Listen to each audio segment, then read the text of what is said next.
Okay.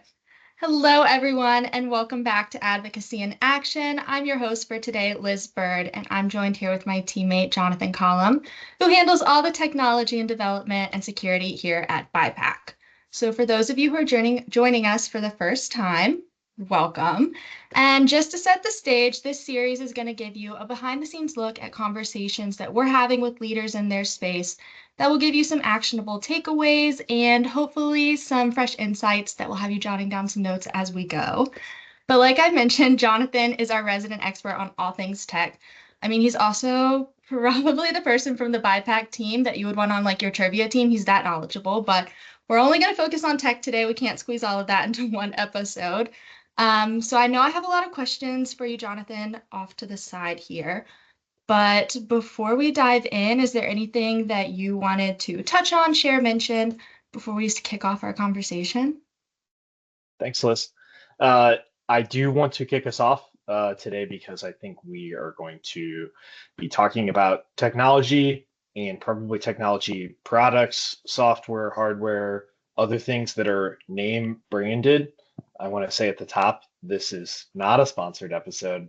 We do not have any sponsorships No. for this type of work. And so any product names that are mentioned are not neither sponsorship nor an endorsement of that specific product. So don't say, oh, the BiPAC team said this is the tool we should be using, or these are the tools we could use, and they've endorsed it. We have not. So I just wanted to lead us off with that. With that, we can get into it. Well, thank you, Jonathan. I don't even want to know how many Slack messages or emails I've sent you with like questions on products or tools, and that's kind of how we formed our conversation and what we wanted to be talking about today. Today's episode is focused on testing to fail, and just for the sake of this conversation at a high level, as we were kind of putting it together, that's really us taking the time to dive deeper on what you should be looking for when you're testing these new products, all the questions that I'm asking Jonathan, and how we can learn from both our wins and our fails when we're starting to utilize these practices. So Jonathan, unless there's any color you wanted to add, I wanted to get started with my first question to kick us off. Yeah, I'll just add to that testing to fail idea just broadly Mhm. by saying that I think sometimes we pick up a new product, tool, piece of hardware, little fun thing, and we don't really test it to fail. We sort of play with it for a day. It's not really interesting to us, but we don't really Mhm. push it or ourselves to get to know it well enough to test to fail. So I think we're going to be talking here today about how can you take just a few extra little steps to maybe where you can make a more informed decision on whether something is awesome and should be used to your everyday practice or whether maybe it should just be left to the past. I love that. Okay, so I feel like I know the answer to the first question I'm going to ask you, but maybe you'll surprise me. I wanted to get started with your philosophy on adopting new tools. So are you the type of person who's going to jump in on a new tool? Are you going to like pause, wait, monitor, see what's happening? What's your approach? I will say broadly, I'm definitely the person to jump in on new tools. Um, I will say perhaps if I've been burned before by a particular company with Mhm. their products, I might be a little less willing to be forgiving on the next iteration of that tool or product or in their space in general. So uh, that's always a not bright line, but a place that companies should consider. Mhm. When they're releasing products, like, hey, if we've made our customers feel like their time isn't valuable with these tools, they might not come back even if we get better. And sometimes they do. Sometimes I, you know, use a product from a company and I say this really doesn't work and they are wasting my time. And then years later, I see, they're 2 or 3 or 4 generations along on a product, and wow, okay, like this is really has some longevity to it. And now that we're kind of out of what may have been more of a beta state for a piece of hardware or a piece of software, I can really jump in again and get a lot more out of it. So I love getting invites to beta products or getting into things where people are inviting me also just to learn. Sometimes a new product comes out and people are like, hey, we'd love to have used this product and talk to us about it. And sometimes they give you companies will give you real insights into what they were trying to do. And I think that that can sometimes change your frame of reference or something to where you are more willing and open to the product, and also just give an opportunity to learn about what they think the tool does. Well, maybe where if they're being really honest, what the tool doesn't do as well.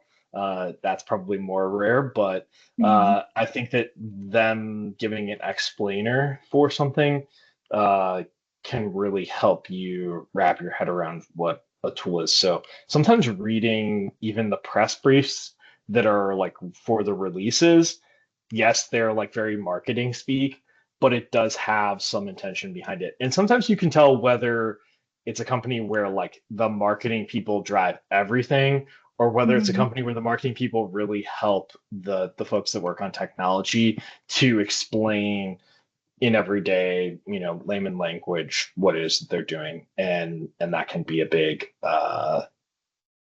that's a huge positive for me. Like I think when you see that a company overall wants the technology to speak for itself, but wants to let the technology have a voice, that's really awesome. I love that. I'm so happy we're recording this. I'm already like trying to scribble down some notes, but I was right in my guess for you. I guess, how do you balance all the excitement of being an early adopter? Because I know for me, and probably at least a few people who are listening to this, like change is scary, and a new tool is going to change my workflow. So like having to balance out the time that that's going to take me, but B, I know there are risks there, and especially when you're trying a new tool in a professional setting, like I don't want to be the person coming to someone like you going like, "Hey, I tried something and it failed, and it really failed in a big way, and I know I'm going to have some repercussions for it." So Yeah. I guess I how? think Yeah, I think that's particularly challenging, as you said, in that professional setting. Depending on the size of your organization, you may be more or less limited in how adventurous and exploratory you can be with products. I think for most folks, hopefully, if you can keep your personal and private life, technology life separate, you might have some opportunities to test out some new things personally on on a personal device, whether that's a mobile device, a tablet, a laptop computer. Whereas maybe you really don't have the freedom uh, to install new software products on a company-owned device, nor do you have the ability to use company resources to buy like new pieces of hardware that you might be able to test out. Uh, I would say that if you're at a large company and you can get friendly with people who work on the tech teams, most of them are excited when you're excited about the things they're excited about. So if they probably get to test out new pieces of technology from time to time or push for things. And if you ask them or show an interest in like, hey, I'd really love if we could, get this new piece of conference room technology, new type of projector, new type of video conferencing camera, uh, better way of sharing, this piece of software that makes it easier for us to present. Um, they may be very open to exploring that more with you. They may have something that they have only been using with a few people, or it's a limited test group, and they may bring you into that.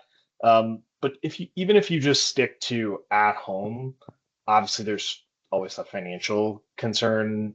If there is a cost, like some software products, even in early release, might be full price.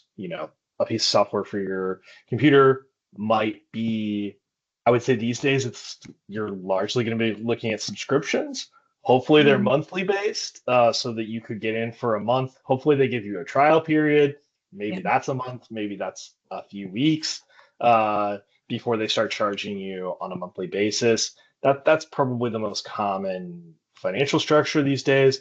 So I know that can be a challenge. You want to get into something and you say, even the financial structure really pushes me to either decide right away whether I like this thing or not, or if it becomes very pushy, like, oh, you get these features in the trial, but now you need to upgrade to the full price product, even within the first initial trial period to really do the things that you want. So I think that that's one of the risks in that early adopter space. I think the other thing, as I was mentioning a little earlier, is that kind of getting burned. If you buy a somewhat expensive piece of hardware in particular, and then they stop supporting it after a year or two, you're probably going to feel pretty salty about that. So you do have to be a little willing on that side to know that you're making a gamble with your money on that hardware. And if it's software, you might be know that a great example could be I'm a participant in Google Maps beta program. So I get all of their advanced features, and sometimes those features are broken when they come to you. And Mhm. sometimes they're really awesome, and then they never get released to the full product. So you know that is the chance that you take, is that you might really, really like something that they're previewing uh, as an early adoption thing, and then it never comes to full distribution or to the larger marketplace. And that's just the way that things go. You know, I kind of think of it as if you have like your favorite restaurant and you have a favorite menu item at that restaurant, but you're the only person that really likes that menu item, it's probably going to leave the menu. So that's kind of how technology is both for hardware and software, if you're an early adopter. Okay, so I'm glad to hear technology can be frustrating to early adopters as well as people who like to wait a minute. I guess shifting away from our philosophies, as a user, what should someone be looking for in terms of our green flags and our red flags when we're trying out new things? Yeah, I I mentioned it very briefly just a minute ago, but if I'm trialing a product and the trial product is very different from the full price product, which is to say, they want to do this foot in the door type of a thing where, oh, well, you can sign up for a trial and we'll even give you a month. But as soon as you start using it, you find out that most of the really useful tools are behind the paywall. I'm not saying that's an absolute non-starter. Maybe it's like a little bit of a pink flag.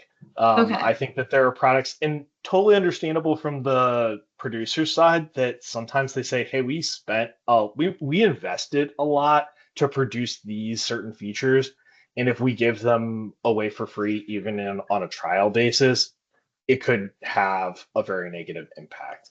I think that I almost prefer products that have a model where they give you a certain amount, like there's more of a quota system. Like they give you all the features, but you can't just use all of them for an infinite amount of time or something like that. Like, so let's say like an AI voice recording or video recording product. Okay, well, on the trial product, I can only do 3 AI voice recordings per day or 5 a week or whatever it is. They're limited to 2 minute chunks. You can't make really big ones. I think that's okay. I don't see that as, I don't really kind of even see that as a green or a red flag, but I think it's okay for them to do that. And I don't think you should be that frustrated with a company that makes that choice. But again, as I said, if a company, it's like they got you in the door, they got your email, and you know they got you to make an account, and then immediately you're hitting paywall after paywall, I think that's a big red flag. Um, Green flags on some of these products. I mean, I actually would not say that an 100% free product is a green flag at all, because Ooh, hot take. some of those free products you should be considering how you're paying for them. Sure. Most of the time, you're paying for them in your user data and the other information they can glean from you, whether that's through cookies on their site, that may be even cookies that are more invasive. They may follow tracking cookies, may follow you to other websites after you've used that tool. So if they're offering it 100% free, seemingly no strings attached, I would consider that at minimum a pink flag. It may be a very big red flag that product is less than reputable. Again, maybe you're okay with that. Maybe you're not that worried. You feel, hey, I'm using this product. I got these things for free. That was more valuable than that they may follow me a little bit and use that data. And that's fine. I've made that decision myself at times. I've said, hey, obviously I know Google Maps, like we live in the United States, we don't have necessarily the same privacy protections as European countries. Some states have, more privacy protections for individuals. So, you have to make that call. Are you willing to give up your personal data to get kind of that level of information? Like, I don't know what I would do without Google Maps, maybe to get here and there. And it helps me, I let them keep a record of where I've gone, because to me, it's valuable to have that data where I can see where I've been in the last months or where I've traveled around the world or whatever. That's the trade-off that I'm making, is I know that they may be using that data to run ads or things like that. That's not going to be for everybody. And if you're in a professional setting, it could especially so be that, you have to be limited from some of those products because their data sharing is invasive into company networks and things like that. So I think that those are probably, for me, some of the bigger green and red flags. Okay, so I guess now that we know what our flags are, how quickly can you kind of tell if a product's going to meet your need? I will say it varies by the product and sometimes by the depth of features. I think that if something is simple and straightforward, if you've seen something like it before, it's pretty clear. Or if something is more of an evolution of something, like for instance, I've been using Android phones since like the 3.0 version, and we're on like 15. So you can tell, it has that through line of, oh, okay, like this is an operating system that I'm very familiar with. It gets upgrades, it gets enhancements. When you get a new phone that has new hardware, it pairs with that better. It does, so you have an ever increasing sophistication, but the core of it, the rough setup, has a through line. And I know that when I get a new Android phone, like, it's not just going to be something completely different. I have no idea how any of the features work. Alternatively, if, maybe when Chromebooks first came out, like that was a pretty big departure in functionality from a Windows PC. And I think a lot of people didn't really get it. It didn't really resonate. It's sort of, sometimes the hardware's low power. It's like, oh, it's low cost. That's great. That's that's a plus side. But for a lot of people, not having very much local storage, so that everything has to be in the cloud, or running all your apps through the browser, those just don't resonate for people. Like, maybe you have low internet connectivity in your home, and you're like, well, this is really inconvenient compared to having everything stored locally. I can run all my applications locally. So those are the kind of things that, if you research beforehand, like, those would be top line. Like, nobody was hiding, Google wasn't hiding how they were building Chrome OS. But it might not be obvious if you didn't read about it. You might not know what you're really looking at. So I think that for hardware products, maybe you need a little more time. For software products, again, maybe depth of features is a big question. And which features do you need? Sometimes I think people are quick to throw out a software product because it only checks half of their requirements for something. Like, let's say that I really need a new productivity tool. I need to track my tasks. Well, okay, I've got options. I could go to, there's like a task management tool that's sort of baked into Microsoft Teams with kind of some card structures. Okay, if I, let's say that I use Microsoft 365, I have all the Office applications, I use Teams, I use all of that very regularly every day, and it's free. It's going to be free to just add that on. Okay, that's a great option because you're already kind of familiar with the overall functionality of Windows or Microsoft products. Um, but let's say you start using it and you say it's not as flexible as I wanted. It's hard to share this with other people, especially outside of my organization. And I, want to use it with that, I don't know, the school PTA. Okay, well, yeah, maybe using that on your company computer and trying to use it in your personal life when you don't have a separate account for Microsoft at home. Yeah, maybe that's not a great choice, but uh, we're very familiar. We use Trello heavily in our organization. Um, we use other Atlassian products as well.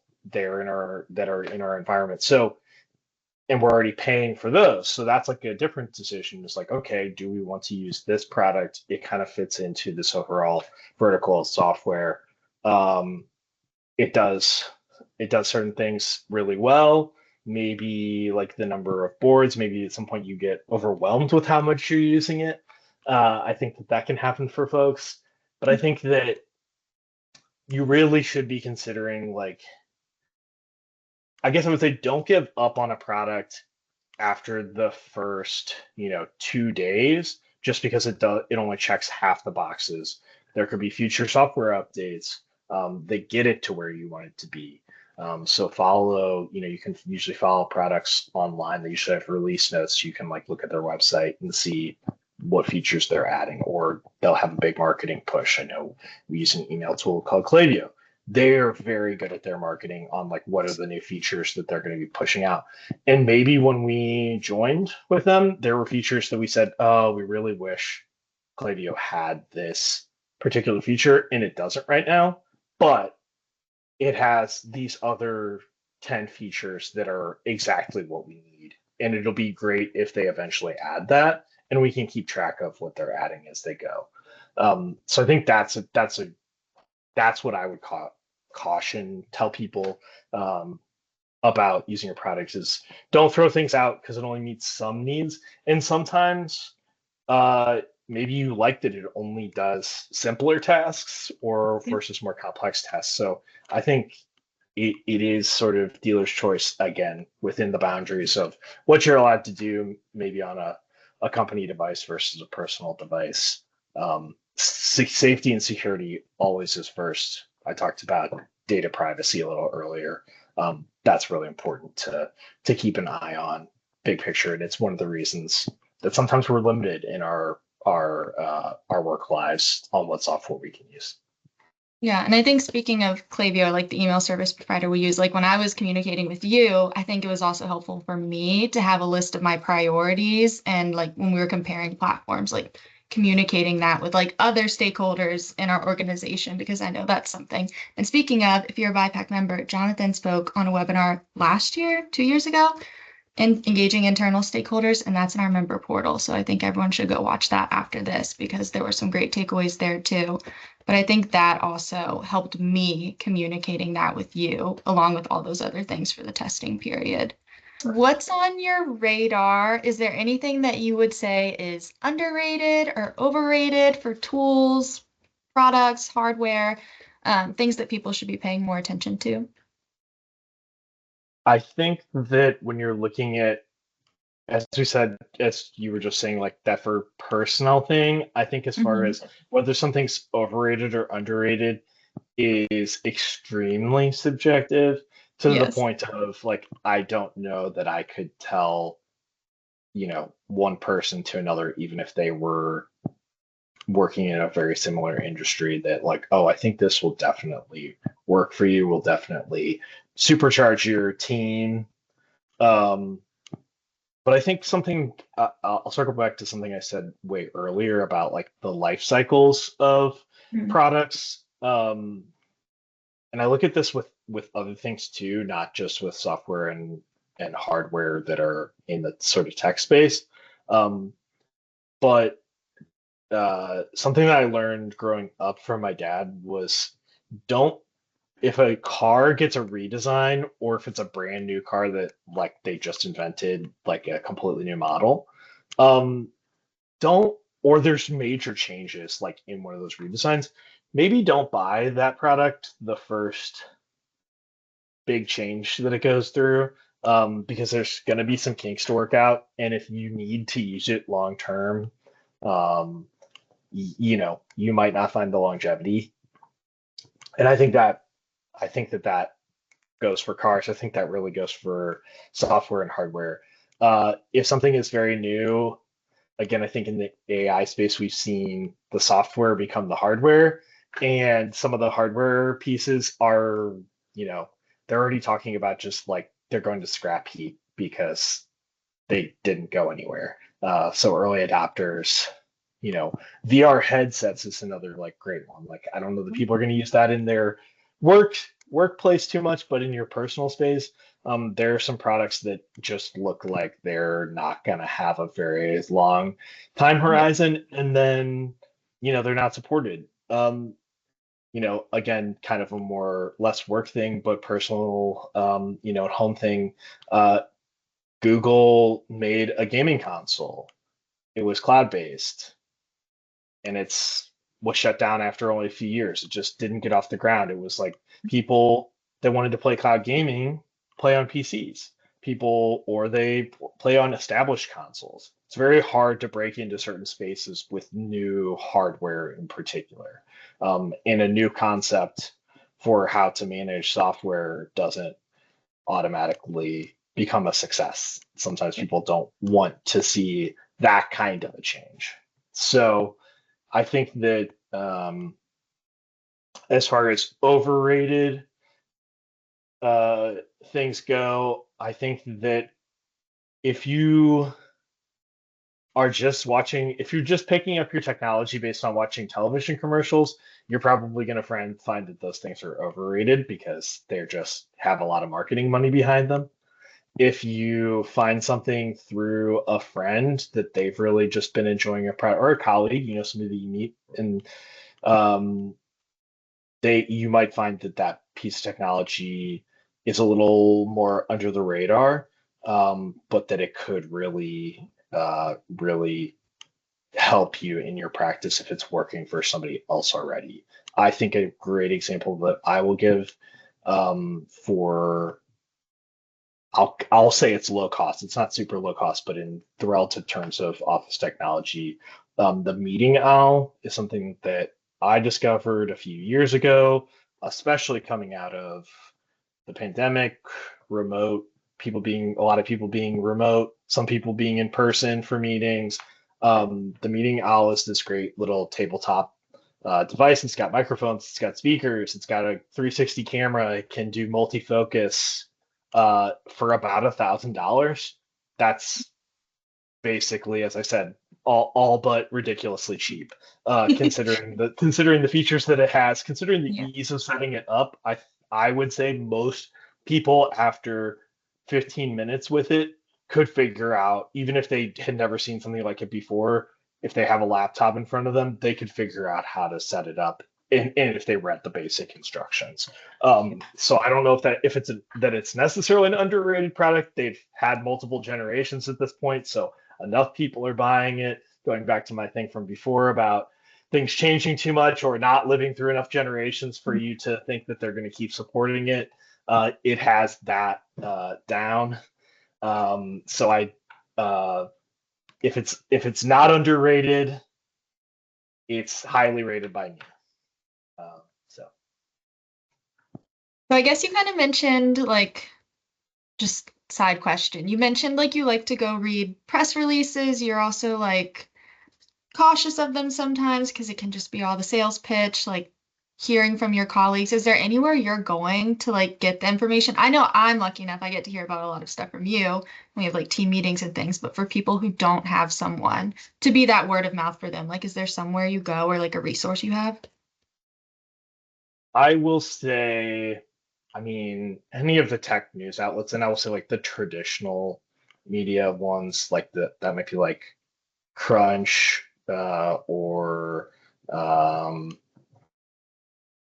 popular tech, like popular mechanics. Like, I mean, ones that you've probably heard of, but you might not pick up very often. I mean, they obviously it's all digital these days. Like you're not having to like go get magazines off of the rack, and they're having regular updates. But I think those can be great places. I'm not above, a U.S. News and World Reports that might sometimes do that, or Consumer Reports. Those things like they may or may not have more specifically tech stuff, whether that's software or hardware. They'll probably be spread out more broadly.